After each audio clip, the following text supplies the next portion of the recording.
Welcome to the Gentleman's Tribe Show, where brotherhood meets bold truth and we strip off the masks to speak into real challenges men face in business, in fatherhood, in faith, and in the fire of daily life. This isn't a podcast for surface talk. This is a sacred space for men building something real on the outside and from within. Whether you're leading in the boardroom, showing up at home, or standing at the edge between breaking and becoming, this tribe is for you. And welcome to another episode of the Gentleman's Tribe Show. We have exciting guests here today, brothers to speak on their specific vocations and their journey to develop generational wealth for their families. I'm here and joined, as always, with my co-host, Mr. Ian Miller. Hello. And today, filling in with Pedro, we have Mr. Teddy Mascara. Hey guys. Gotcha. Teddy is probably just as good looking as Pedro, but he's got more hair. So, sorry, Pedro, I got to give you a hard time. He's gonna enjoy that one. They invited the slightly taller, slightly darker, and slightly handsomer guy. There you go. And also, I've seen this guy dance. He ain't no joke, man. He could bring it. So that's awesome. As you know, this show's origin story is from our Gentleman's Tribe group, which has expanded to many chapters. And every week, it seems like we have so many wonderful and interesting updates. And I'm going to let Ian speak to that. So, Ian, tell us a little bit. What's the for the good of the tribe? What's going on? We got a lot of great developments going on. So in the last week, we had our first formation meeting of our Pembroke Pines chapter. That was a huge success. A bunch of guys came and got exposed to the organization for the first time. And then just a day ago, we had our first meeting for the Doral chapter in Miami, which we had an amazing turnout for that. We were actually shocked by how many guys came and amazing quality, and just seeing them be exposed to what we do and the growth that they can have through the organization was really an awesome thing. It was. I was there, and it's exciting. It just seems like everything is going a million miles a minute. And we're actually about to launch yet another Broward chapter on Friday. Yep. Yes, we are. And that's also going to be tied to and after a charity golf tournament that's for the foundation, which I run, the Coats Plus Foundation.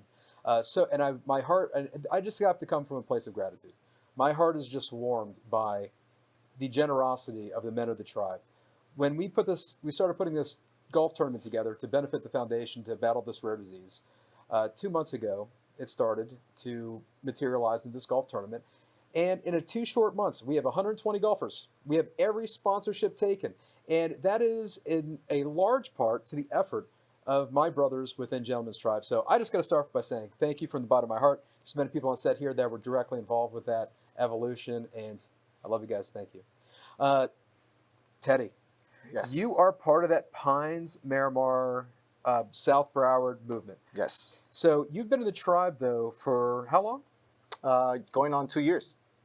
Awesome. And tell me a little bit about what the tribe has meant to you. Well, first of all, I'm incredibly grateful and humbled to have been asked to be part of the podcast. So thank you very much for having me, guys. It's an honor to share the space with you guys as well. And as far as the, Gentleman's Tribe, I don't own an electric vehicle, so I have to use a gasoline metaphor. So the way I see it is every time I go, my tank in certain parts of my life, right, is running lower and lower and lower. And so after you leave the meetings, for me, that part of my gas tank gets filled a little bit more. Right. So I leave the meetings invigorated to call my wife and say something sweet or do something that in the trajectory of the week that you kind of put on the back burner, you don't get to do. But it's a subtle reminder, it's a subtle tap on the shoulder to be a better man, be a better husband, be a better father, and just try to strive for those things. So that's what it does. That's amazing. And you're instrumental in the growth in the Pines area. So tell us a little bit about how you were called for this expansion effort. You give me way more credit than I'm doing. He's a humble guy. No, I mean, look, GT is incredible as far as the experience is concerned. But one of the things that, for me, makes it a lot easier is the proximity, right? Because the meetings are about 45 minutes away. So not just the proximity, but the relationships that you're building. It's great that you get to build relationships with people that are outside of your immediate neighborhood or area, because you're expanding yourself into new locations. But at the same token, it's a lot harder to get together with people, right? Because you can't just expect to, I have kids, two kids, a wife, demanding, career. It's hard to pick up the phone and say, hey, Ian, let's meet, for a beer, and it's a 30, 45-minute drive, right? It's a lot easier if it's somebody that's within 10, 15 minutes. I think that is going to be a game changer as far as I'm concerned. Right, and the design moving forward, the leadership has been very focused on, what are we trying to accomplish here? Meeting people online, having social connections through our phones, that's just not a replacement. It's about getting back to what's true. Those organic relationships, those connections are very meaningful. And what design of that could we have in the modern world that could facilitate those connections and be real? So that's very exciting, and thank you for sharing that. And I tell you what, we did not get a chance to formally introduce yourself, though. Yeah. So Teddy, tell us a little bit about yourself, and so our viewers could get to know you. So my name's Teddy Mosquera. I am a real estate agent turned real estate investor / landlord, and now apparently a podcast fill-in interviewer or interviewee. I'm originally from Ecuador, South America. Married, a beautiful, amazing English wife and 2 kids, and I'm very excited to be here. Interviewer, you see this guy? Pedro, he's got it from my seat next. Anyhow, you also might notice that I got to rip on Teddy a little bit. We went out to a retreat not long ago, and we were rooming, and I was wondering why Teddy had these beautiful white teeth. Man, I have never seen somebody brush her teeth for 20 minutes before, and I was thinking, I was like, I am woefully cutting myself short here when it comes to my teeth care. I need to talk to Dr. Tad, a brother of ours that's a dentist, about this. But anyhow, he's got a wonderful smile. You can control what you can control, right? So one thing you won't catch me with is bad breath. That's one thing I can control about me. Then, Hey, there you go, guys. If you got one takeaway from the show, brush your teeth, 20 minutes, you're going to look like this guy. Anyhow, coming after break, we're going to meet both of our guests, and we're going to dive deeper into a wonderful conversation about developing generational wealth. We will see you on the other side of this commercial break. The Law Office of Brian F. Jacobo, PA, is a Florida-based legal firm that partners with individuals, investors, and business owners to help them navigate real estate deals, business transactions, and the sale or acquisition of high-value assets like yachts and aircraft. We offer strategic legal support at every stage, whether you're closing on a property, negotiating a merger, or scaling your company. For growing businesses, we also provide fractional general counsel services, giving you executive-level legal guidance without the cost of a full-time in-house attorney. Through our title and closing division, Esquire Closings, we handle real estate transactions across Florida, delivering a smooth, attorney-led experience from contract to close. We're here to make your big moves feel simple, secure, and smart. At Miller Trial Law, we're more than just a personal injury law firm. We're your advocates during one of the most difficult times in your life. Whether you've been injured in a car accident, a slip and fall, at work, or due to medical malpractice, we're here to stand by your side. We handle the insurance claims and legal process so you can focus on healing. From coordinating your medical care to fighting for the compensation you deserve, we're with you every step of the way. Because your recovery is personal to us. If you've been injured, contact us at 833-MT-LAW for you. Join us each week as we dive into the stories, struggles, and awakenings that shape us, side by side with men who refuse to settle, who are willing to feel, to lead, and to rise. Welcome back to the circle, and this fire is burning, and we're going to talk about a wonderful topic here today. We have 3 men of the tribe that are, we have a real estate investor, we have a financial advisor, and we have a man that specializes in buying businesses to grow their generational wealth for their kids, their grandkids, something to love and support their family for now and maybe onward that can lead to other beautiful things within their family. So we're going to introduce our 2 guests now at this point in time, Mr. Francois Trung and Mr. Damiano Caracci. Welcome, guys. Thank you for having us. Thanks for having Thanks us. for being here. So I tell you what, let's have the audience get to know you. So Francois, just tell our guys a little bit about yourself and what you do. Yep. Hey everybody, I'm Francois Trong. Born and raised in France, but if you can tell, I don't look really French. My parents are Vietnamese. You're in disguise. It's okay. Exactly. Yeah, so born and raised in France. My parents are Vietnamese, and so I'm a wealth financial planner, and I help people, make sure that I take away their financial stress and just put them in a position where we discuss, strategies to put them at ease. So Very good. And Francois is a very humble guy. He's actually an award-winning financial advisor within the institution which he works. He provides great quality to clients, and I've been super impressed being in his orbit, somebody that I'm actually looking forward to working with myself. Our next guest, Mr. Damiano Caracci. Well, again, it's a pleasure being here. I'm an accountant. I've just recently made some acquisitions down to Florida. I discovered the Holy Land. This is the Promised Land, and I'm enjoying what I'm doing. And I'm enjoying with the great people that I'm meeting. Again, it's not work what I do. It's a life, and I love it. And it just, the goal of my company is to help businesses grow. As I buy other businesses, I'm looking at my clients for them to expand their businesses. So it's great because they're mimicking what I'm trying to do. And when that happens, it's a great experience. Awesome. Yes, and Damiano is on that 6-borough trip. That's exactly the track my dad was on as well. So hey, I'm so happy you made it down here.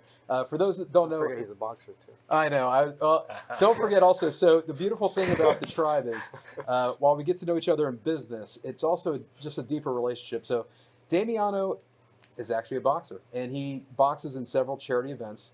Wonderful events. As a matter of fact, just have our opportunity to speak to that philanthropic nature. You want to talk a little bit about your experience doing that? Yeah, last year I decided to get in the ring at my young age of 58 years old, and we were able to raise money.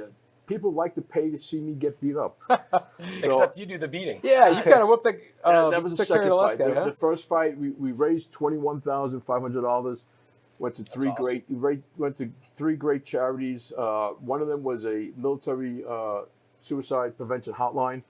Our vets need a lot of our help, so anytime we can do something for our vets, I think it's great. We raised money for mothers, single mothers, and we raised money last time. We raised money for Special Olympics, so we're doing all different causes. It's a great event. First boxing event was $21,000. The second one was $26,000.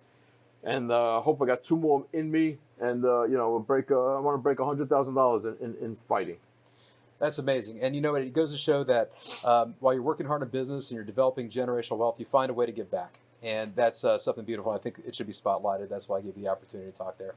Also, the best thing hanging out with Damiano is we like to go out and eat a lot of times, and he always gets me a discount rate off the senior citizen menu. I'm just kidding. We're having a good time. You went there. Now, I'm sorry. But so for those that don't know, Damiano actually has been taking me boxing. And I learned that my dad taught me how to throw a punch, didn't teach me how to box. And I better watch what I say here because the next show I'm going to be appearing with 2 black eyes and a broken nose. Yeah. But we have love for our brothers. Hey, we're guys hanging out here, right? Am I right? Absolutely. All right, that's what I'm talking about. All right, so our topic, we're going to dive a little bit deeper. When we use a term sometimes, it might mean something different depending on your life experience or whatever the case may be. So I'm going to open it with a general question. Anybody feel free to jump in here. What does generational wealth mean to you, or what thoughts does that trigger when I use that term, generational wealth? Mine is habits. It's people talk about generational wealth. It's transferring the knowledge, the habits of how we became successful. You always read the stories how, the son takes over the business, the daughter takes over the business, and the business fails. Yeah. It's because we don't teach our children what we've learned. We've sheltered them, and we don't give them the knowledge that we have. And to me, if you want to create generational wealth, you have to have a plan to teach your children what you've already learned. And that's one of the biggest things that I see. And I think to add to that too is, we talk a lot on, generational wealth, making sure our family's taken care of, but like you said, the habits, it's also talking about, teaching the next generations, right, how to fish, right? Because at the end of the day, you can provide the fish, but if they don't know how to get it, then it ends at a certain level. Generations means the cycle never ends. So you pass on the tradition, the habits, right, but also the knowledge. And that's very important because no matter where, we're going to be here for XYZ years, but what we pass down, that's going to be going on as long as we can. So if we can teach them to teach others, then that goes on forever. Compounding interest, generation to right. generation. Yeah. And one thing I love about this conversation, because when you think of generational wealth, what I think of course, is hey, money, passive income, and yes, that's a large component to it. But what I love about these answers? It wasn't just about the money. It was about that tribal knowledge being passed down generation to generation, feeding the next generation for them to evolve and them to be able to step into this world and do great things. And I actually, that speaks deeply. I'd like to add something. For me, the way I think about generational wealth is how far can me and my wife push the starting line at which the next generation that's coming after me can start from. Because as a first generation immigrant, I've been very blessed, don't get me wrong. But being uprooted from Ecuador, coming here, my father especially, in his 40s, starting from nothing, no friends, no language, no nothing. For me, I see it as my opportunity to really start the generational wealth path. And for me and my wife, and I think we're in alignment in that, is, well, how far can we push the starting line such that our daughters, when they come of age and they want to do whatever it is that they want to do, they can start a couple of legs down the race and not necessarily from the starting point. And in that journey, in that path, I completely agree with you. We want to share the importance of habits, the importance of relationships, the importance of ownership. I think that's one huge thing. That mentality, the mindset, that's the root of what I think generational wealth is. Yeah, and as you're speaking, and I had a thought, and maybe I'll pose it more as a question for the group. Why do we think developing generational wealth is probably more important now than ever before? Any thoughts on that? I mean, I talk about this on a daily. Just, I get questions asked all the time. Just being in the business and in the field, it's not taught. And this should be something, financial generations, wealth, whatnot, should be taught and educated. Because everyone's lifestyle, goals, and want are going to be different. But that doesn't matter, right? Everyone has, you're taught to go to school, get an income, have a lifestyle. But there's a big disconnect in regards to what you should do with that. And my belief is the moment you get your first job, you should be taught how to manage that, because that just puts you in a different path right away. So financial literacy is a must. Yes, and that speaks to our education system too. Here we are, we're teaching things that we've taught for, 100 years now. And now we're in a place where we don't have the financial literacy, where you're kind of left to your own devices. And a lot of people that aren't blessed with having the parents with that knowledge really creates a difficult situation.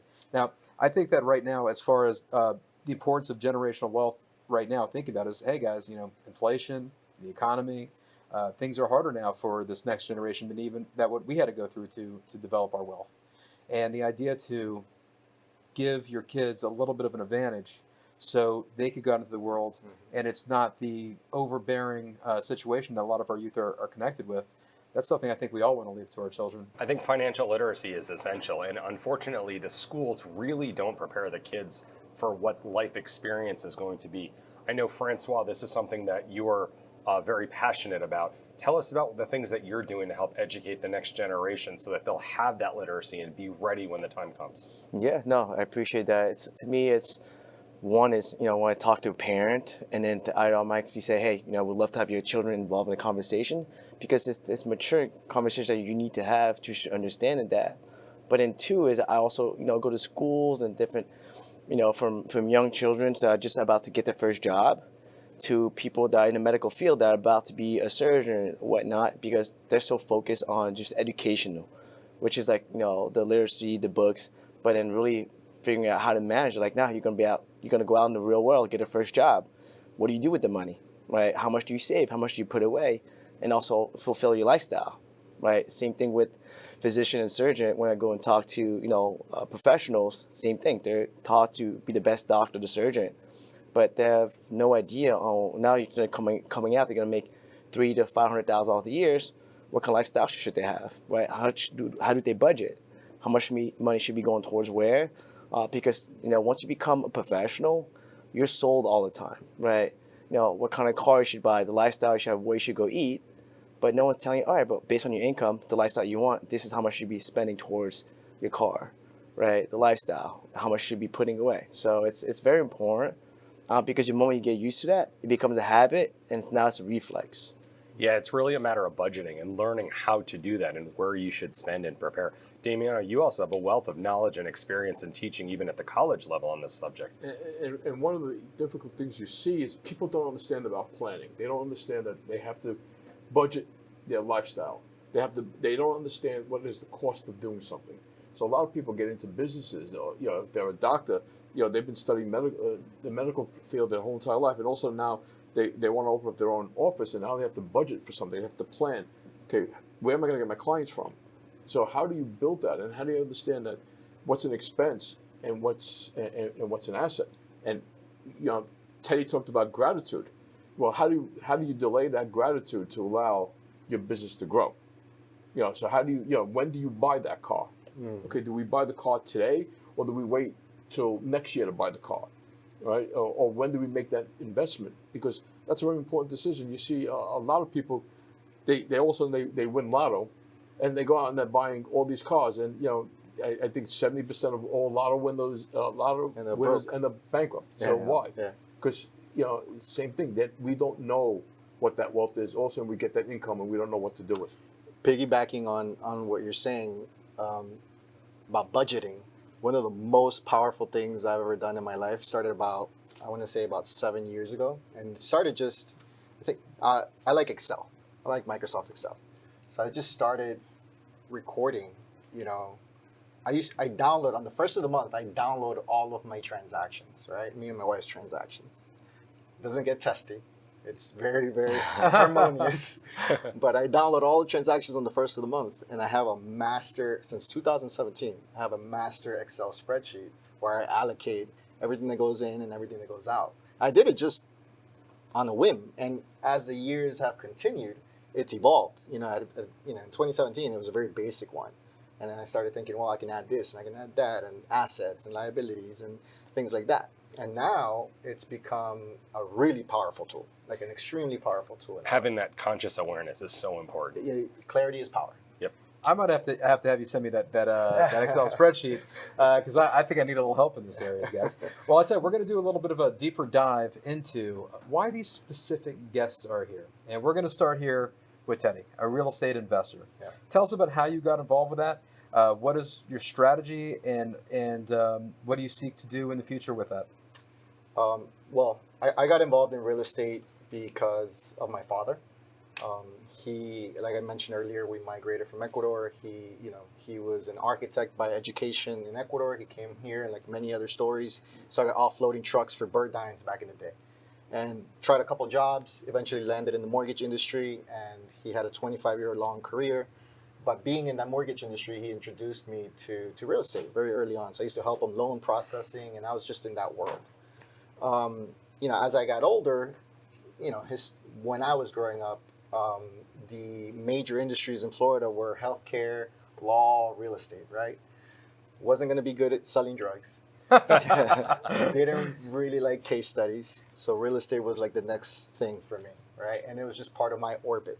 So I dove deep into real estate, and I took an investing course early on, and then got my real estate license. And again, my background is in numbers, so I really enjoy that part of it.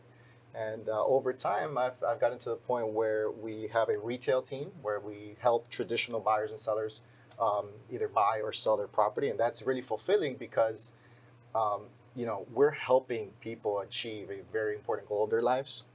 And over time, that became more and more fulfilling for me. But that naturally evolved into what I was really passionate about, which was buying distressed properties, improving them, improving its value, and then ultimately selling them.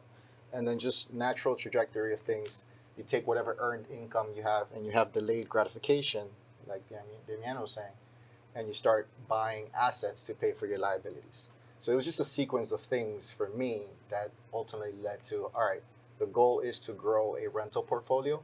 What that looks like now is single family homes. What that might look like in the next 5 years, you want to start getting into other asset classes. As far as So, I'm concerned. so let's say that there's somebody out there listening to the show and say, I don't have much money. I got about, let's say not that much money, but I got like 30 grand here, and I kind of want to delve into real estate and maybe a rental property. Would you give him any type of advice about how maybe he could raise to get the capital, how he might be able to pull the trigger on it, what kind of asset he might be looking for, or just in general sense, how would somebody that doesn't know, has not been involved with real estate investing yet, what's some advice about how they might get involved? Man, I would just say you don't know what you don't know. And, when I was kind of first dipping my toes in it, it was very scary. It was a very scary proposition to take on because you think that you're going to be, risking a ton of money into this, process. But ultimately what it comes down to is finding a good deal. And what that young person thinking about investing doesn't know is that when you find something that is a good deal, that is just palpably a good investment, people with deep pockets are going to offer their money because they're looking for a return on their investment. And ultimately, the money is there. You just have to know. You just have to have a conversation, and you have to have a good deal to bring to them. If you have those two combinations, you're going to be able to get a deal done. Very good. And now we're gonna pivot over to Francois, the financial expert here on the show. Tell us a little bit about what you do and as far as developing generational wealth for your clients. Yeah, no, absolutely. And so what I do is people call me the financial doctor, right? Financial expert, maybe not, but more like the financial doctor, where I sit down with individuals, business owners, and just families to kind of go over what they have in place, what their vision, their lifestyle, what retirement looks like to them, what they want to do, and I reverse engineer that. Because everyone's lifestyle goals are going to be different.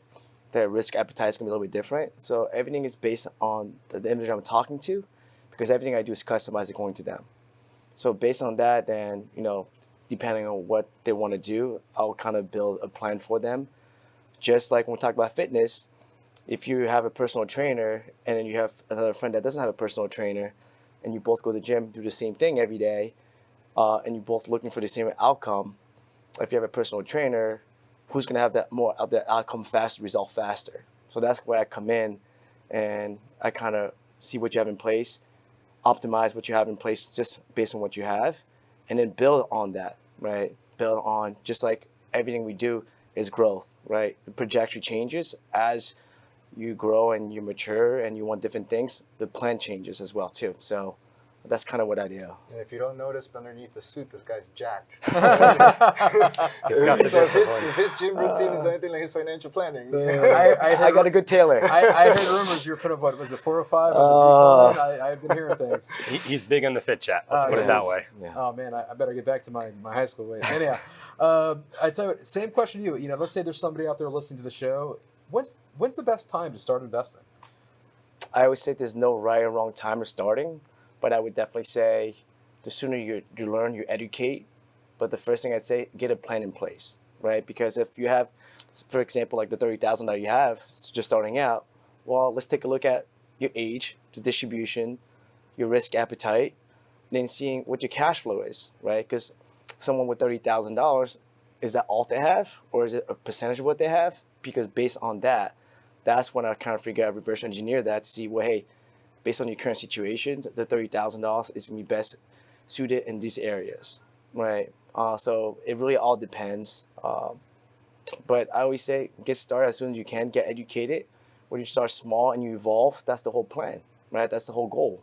Because at the end of the day, when we talk about generational wealth, we're talking about impacting ourselves, but the generations afterwards. So sometimes we have to do certain things, plant the seed now, because you may not see right away, but it will come. Outstanding. Yeah, I had this conversation with a friend of mine, and it just came down to this old proverb that says, when's the best time to plant a tree? 100 years ago. When's the second best time? today. I Right? love that. So yeah. I love that, and I think that's actually a great segue to Damiana, because Francois was speaking more about investing in different type of instruments, whereas it might be more passive. But you have a very unique skill set in acquiring businesses.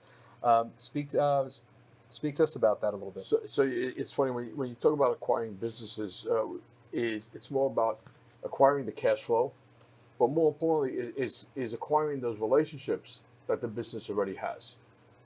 So we're all in business. We have to sell. We're always looking for new clients. So by buying a business, you're buying that client base. And when I'm not looking to buy the clients, I'm looking to buy the relationships. Hopefully they're good, but even the bad relationships could turn into great relationships because they won't get the proper service by the company. So when I'm looking to acquire companies, I'm looking at the client makeup and how do I take those clients and make them better. So when I've been acquiring companies now since 2002, I'm acquiring a couple of companies down here, and to me the key is the relationship with the employees and the relationship with the clients. That's how you grow. Excellent. I think, is there a specific area of businesses that you're focused on? Well, again, my core competency is accounting, so I'm looking at accounting firms and all the verticals that go out of those accounting firms, whether it's referring investment advising activity or even getting my clients. I had a client come in. She had no investments, no deductions, and I looked at her. Why aren't you in real estate? So, meeting a guy like Teddy and introducing her to Teddy would be the perfect example, the perfect cure for my client. And I think one of the most important things that's often overlooked is the tax consequences of things. For example, if you're investing in real estate, or when to buy or lease a car, which way to go. Do you own a business, and how you can structure that to maximize because of the tax consequences. Is that something you can tell us a little about? Absolutely. It's tax planning. We keep on using the word planning. We keep using the word planning. And, Teddy, again, going back, said something about knowledge. He learned the mortgage business from his father. So passing that tax knowledge from one generation to the other is also important. Trust, wills, but tax planning. You own a piece of real estate. You want to sell that piece of real estate. Well, what are you buying with that other piece? If you're buying another piece of real estate, well, then do an exchange. Do a 1031 exchange. Or maybe don't even sell that real estate and leverage that real estate. Yeah. And use the bank's money for you to make more money. Yeah. So when it comes to tax planning, is when I had a client come in and they wanted to cash in their life insurance policy, and I looked at them. Why? What are you gonna do with the cash? Older gentleman, and I said, you don't need that cash. Don't sell the life insurance policy. Let the life insurance policy do what it's supposed to do. Give it to your will. Let it fall to your children, and you don't have to pay taxes on that money. So talk about tax planning. It's a very important aspect of what to invest in, when to sell it, or when to leverage it and borrow money against it. One of the power tools on the old belt of Gentleman's Tribe is that I actually met through one of the meetings. One of the gentlemen was a specialist in cost segregation, and I hadn't done it before. And so, in addition to that gentle reminder to become a better husband, father, and son, we went ahead and did a cost segregation analysis and took advantage of that for this year. So, I think rubbing shoulders with people in different core competencies is really a powerful thing to do. Amazing.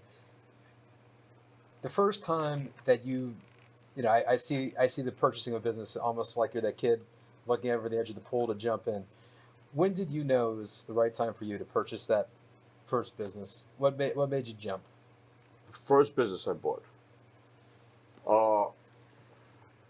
I've been in sales for a long time, and I feel it's the easier way, most cost-effective way. Again, being an accountant, I'm looking at cost effectiveness. All right, sure. I could go and solicit leads. I could spend time cold calling. I could do all that stuff. Yeah. But now I'm taking away from what I could generate revenue by trying to generate sales. All right. So when I looked at that, I said, you know what, an acquisition is the best way to generate. So when I was ready to grow and I had that money saved up, to me it was the easiest way to take my business to the next level. And it's up on the flip side of that. What makes a valuation of business more attractive? Do you have any advice to somebody on the other side that's looking to sell their business? What would be attractive to you in purchasing that person's business. It's again going back to the relationship with the clients, but it's also the employees. Is that has that business been scaled, or is it the individual? Is the employee only that individual? And once that person leaves, that individual leaves, also the business is going to leave with them. So when I'm looking at businesses, I'm looking the way they operate their business. I walked into a business once, it was a year and a half ago, and they were still using their accounting firm there in Fort Lauderdale, and they're still using paper and the old ledger books. Yeah. I got scared. I thought my eighth grade teacher was going to come out of the closet and beat me up. I was ready to box up. So again, I'm looking at the business infrastructure. So infrastructure. That's like what I hear is technology, systems, scalability. Correct. It sounds like that would make it be a more attractive bay premium. Correct. Well, I tell you, I think that's a good place to kind of pause, take another commercial break, and after this, we're going to do a little roundtable topic with the guys. See you on the other side of this. The Law Office of Brian F. DeCobo, PA, is a Florida-based legal firm that partners with individuals, investors, and business owners to help them navigate real estate deals, business transactions, and the sale or acquisition of high-value assets like yachts and aircraft. We offer strategic legal support at every stage, whether you're closing on a property, negotiating a merger, or scaling your company. For growing businesses, we also provide fractional general counsel services, giving you executive-level legal guidance without the cost of a full-time in-house attorney. Through our title and closing division, Esquire Closings, we handle real estate transactions across Florida, delivering a smooth, attorney-led experience from contract to close. We're here to make your big moves feel simple, secure, and smart. At Miller Trial Law, we're more than just a personal injury law firm. We're your advocates during one of the most difficult times in your life. Whether you've been injured in a car accident, a slip and fall, at work, or due to medical malpractice, we're here to stand by your side. We handle the insurance claims and legal process so you can focus on healing. From coordinating your medical care to fighting for the compensation you deserve, we're with you every step of the way.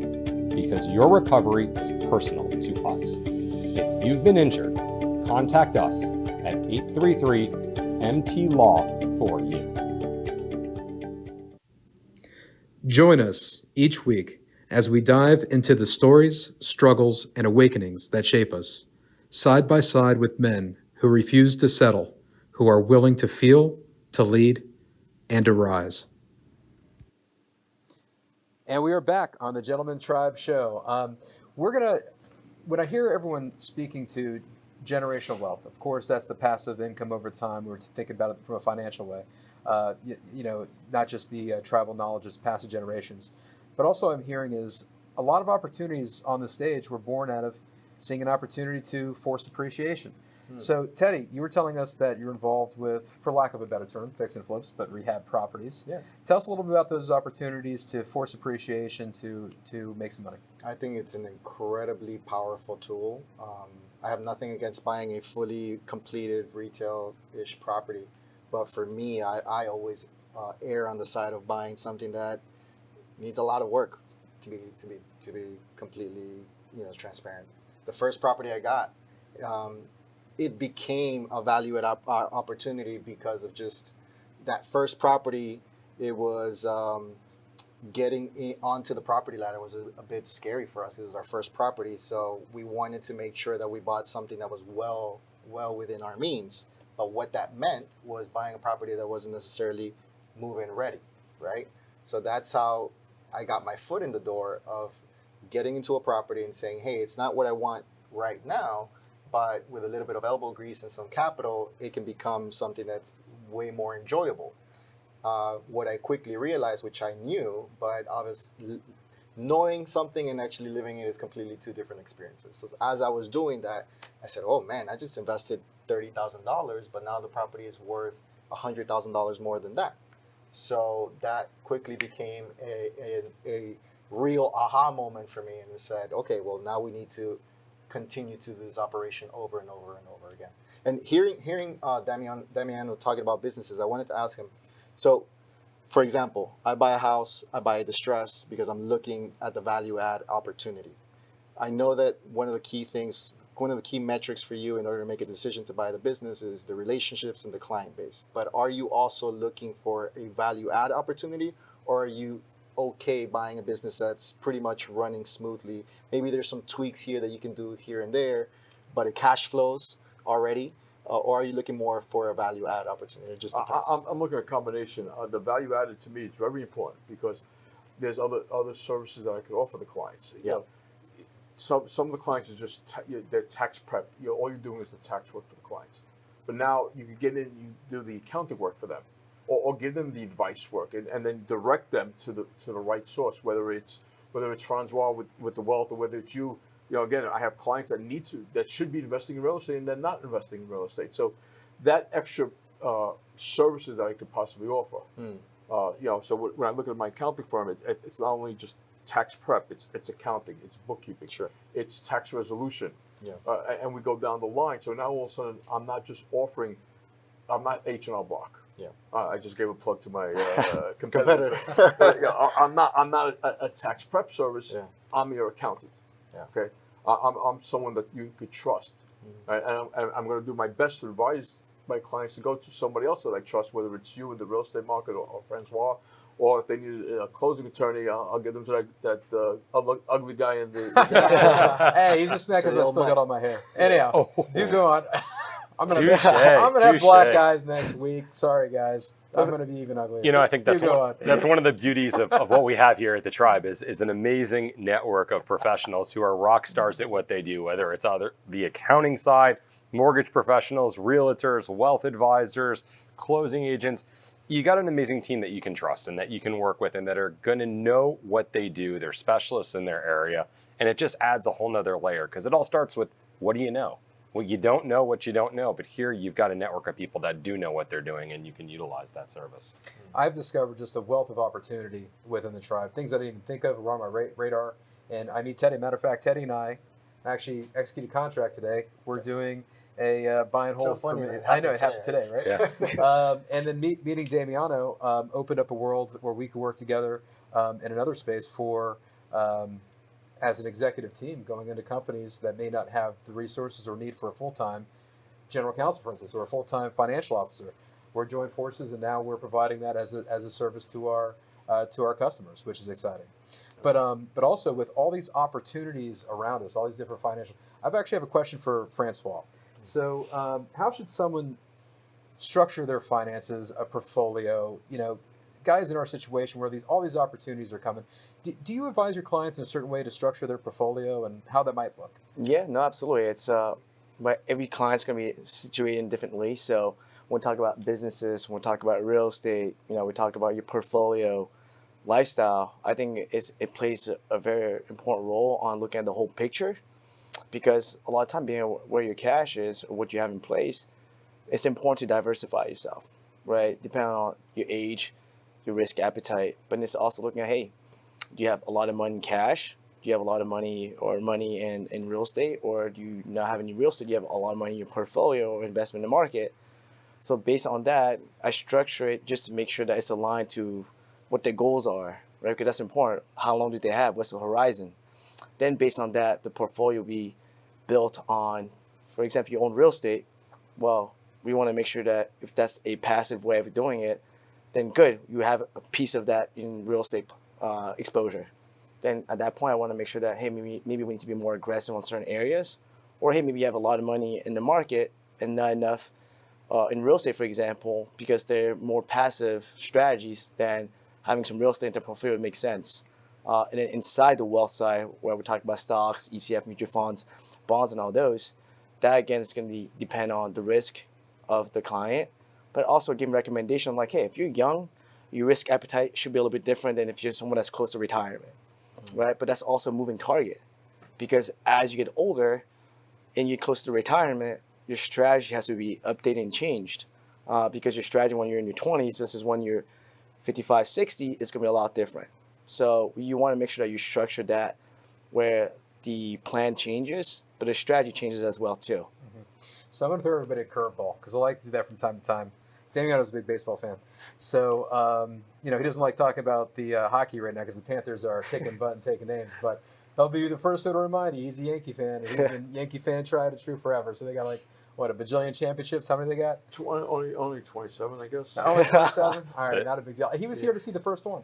Anyhow, anyhow, that was a You great may not segment. make the Oh my next God, I messed up. You will not make the next Stanley Cup Daniel and final. I are business partners. We love each other, and he does beat the heck out of me sometimes in the box, and I'm sure tomorrow's gonna be a fun day. Anyhow, Give him a little more motivation while you're at more it. motivation. I know I got a lot of weight to lose, so I gotta run as much as I can tomorrow. I think I'm gonna be doing a lot of running. Anyhow, the curveball is this: we obviously have gentlemen up here with their specific vocations. So I'm gonna ask a cryptocurrency question. When we talk about portfolio, has anybody here experienced or dabbled in cryptocurrency, and what's their experience? And I know we don't necessarily have an expert here to speak to cryptocurrency, but are there any thoughts about that type of investing? I took a deep dive just to learn the space starting in November of last year. And the reason why I did was because I came privy to the different cycles in cryptocurrency, and it kind of piqued my curiosity. Right. And I took a deep dive, and I learned just what a wallet was, what an exchange is, how to move cryptocurrency from place A to place. Let me tell you, it's very scary. Yeah, Because you're logging on to the World Wide Web and transferring funds. And by the way, the funds sometimes don't transfer immediately, so you just transfer it, say, $100, and it takes you 5 minutes. And in those 5 minutes, you're sweating because you don't know if the money's going to make it to the other side. But it's a really, really interesting space, and I think that it's going to be a big player moving forward. And I think as we continue to incorporate very rapidly artificial intelligence and other technologies, I think cryptocurrency is here to stay. And I think it would behoove all of us to learn about the space and just how to navigate having a wallet and utilizing that wallet for different things. So I bring this up just because I like to commiserate sometimes. So in a former life, I was a criminal defense attorney, and I had this one client in federal court, and in a roundabout way, this client that was charged with crimes, he was not guilty. All my clients were not guilty, just putting it out there. But he was explaining to me back in, I think, in 2010, he's telling me, he's like, hey man, there's this new thing that you really need to get into.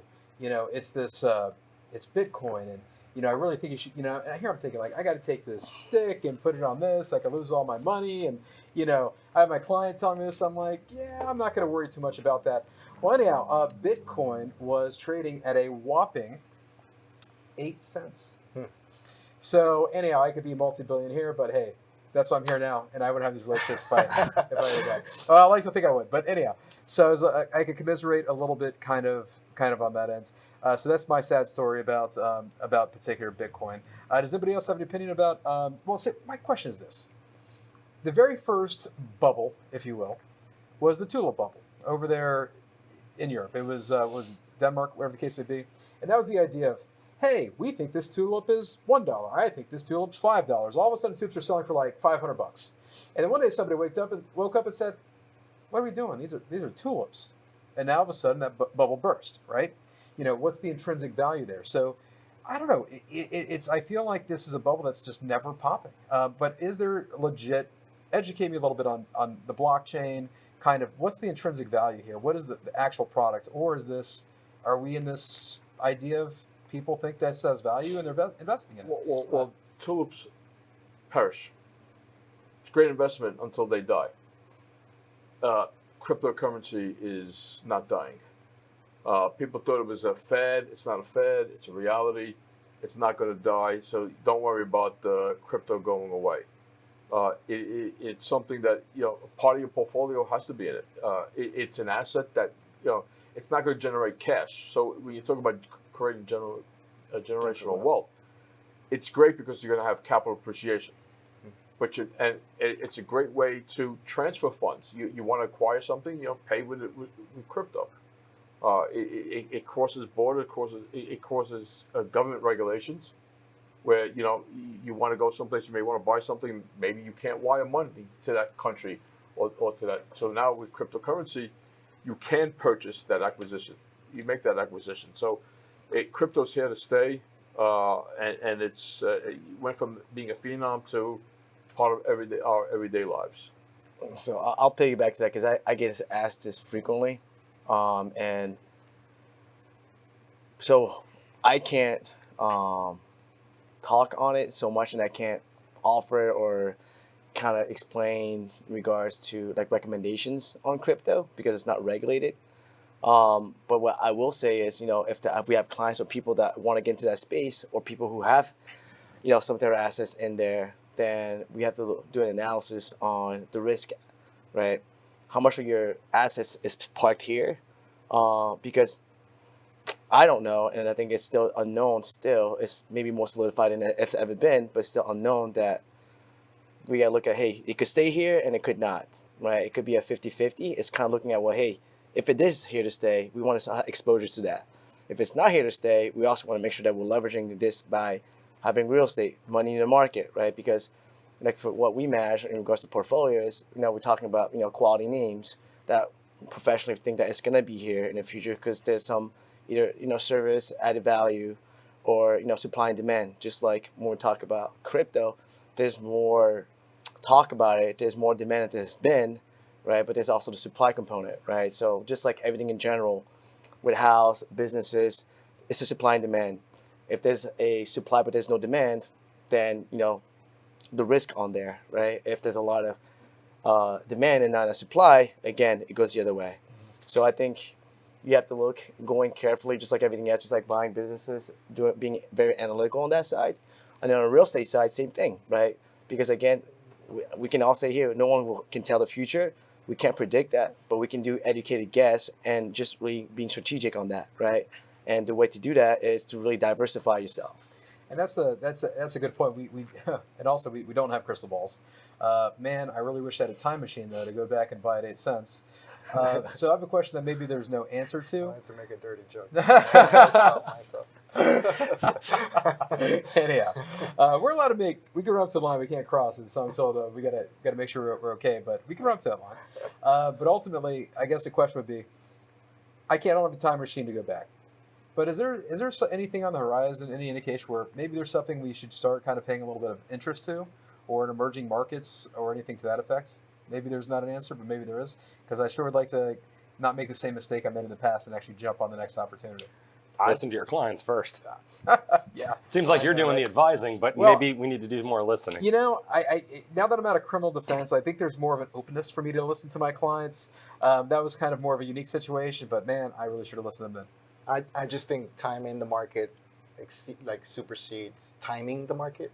So unfortunately, it's to me, I don't think it's a sexy thing. It's about consistency. It's about starting today if you haven't started, and just keep plowing away to whatever you can. If you can afford to invest, $200 into an ETF, if you can afford to save $500 a month to build a little bit of a snowball for a down payment or something like that. Little things that you do that are not exciting, take a lot of patience, delayed gratification, they're not sexy. Ultimately, at some point, they will reap rewards. Talked about a crystal ball. We don't have a crystal ball, so we don't know what's going to happen in the future either. So we can't go backwards and we can't go forward. But it's habits. It goes back to habits. If you see something, and let's go back to cryptocurrency. You see something, and it's never going to be $100. It's never going to be $1,000. It's never going to be $10,000. It's never going to be $20,000. It's never going to be $50,000. I'm going to stop because I'm running out of breath. But it's the same thing with the next investment. So I don't know what the next crypto is, but you know what? The next time there is a crypto, allocate a portion of your assets into that next thing. So again, don't go crazy. Don't go out of it. Don't put your eggs in one basket. Yeah, don't take a small part. Instead of going out to dinner that night, put it into the next crypto. Because that's the only way you're gonna be successful. And there's a wide array as well. There's blue chips, and then there's really, really highly volatile stuff, right? Right. So there is a big range that you can get into. Obviously, the blue chips are not going to be as rewarding, but they're a lot less risky. And when we're talking about that too, and we're talking about like generational wealth, we're talking about diversifications, and not missing the bus, right? It's also you got to be an and guy, girl, and not an or. Don't do one or the other, right? Don't just buy real estate and do anything else. Don't put all your money in just your savings account, right? We are running short on time, so what I'm going to do real quick, and I feel like each one of you could be your own show in the depth that's here. But real quick, very quick, what is one takeaway from the show that you had today, or knowledge that we had today? We'll start over here with Damian, and we'll work our way around. Just make sure that you teach your kids the good habits. Francois? Yeah, I will say, figure out what the end goal is, what you want, and reverse engineer that, right? Because everyone's paths, wants, and goals are going to be different. Just focus on that and reverse to where you are because everyone's situation will be different. So figure that path and build a plan on that. Get Francois Taylor's number and get into the ring for some lessons with Damiano. Get your spreadsheet. Yeah. I think it comes down to awareness. There are things you don't know. You got to learn them or surround yourself with people who know them. I'm going to have the gratitude. Blessed to be around the tribe in this world of knowledge that has just, in this ecosystem, so much learning and so much growth has occurred. And I want to say thank you to all of our guests and our co-host here today on the Gentleman Tribe Show. And until next week, meet us around the fire. Take care. That concludes today's episode of the Gentleman's Tribe Show. If you found value in this conversation, we invite you to share it with someone in your circle who is walking this path of growth and leadership. Until next time, stand tall, speak truth, and continue becoming the man you were called to be. We'll see you next week.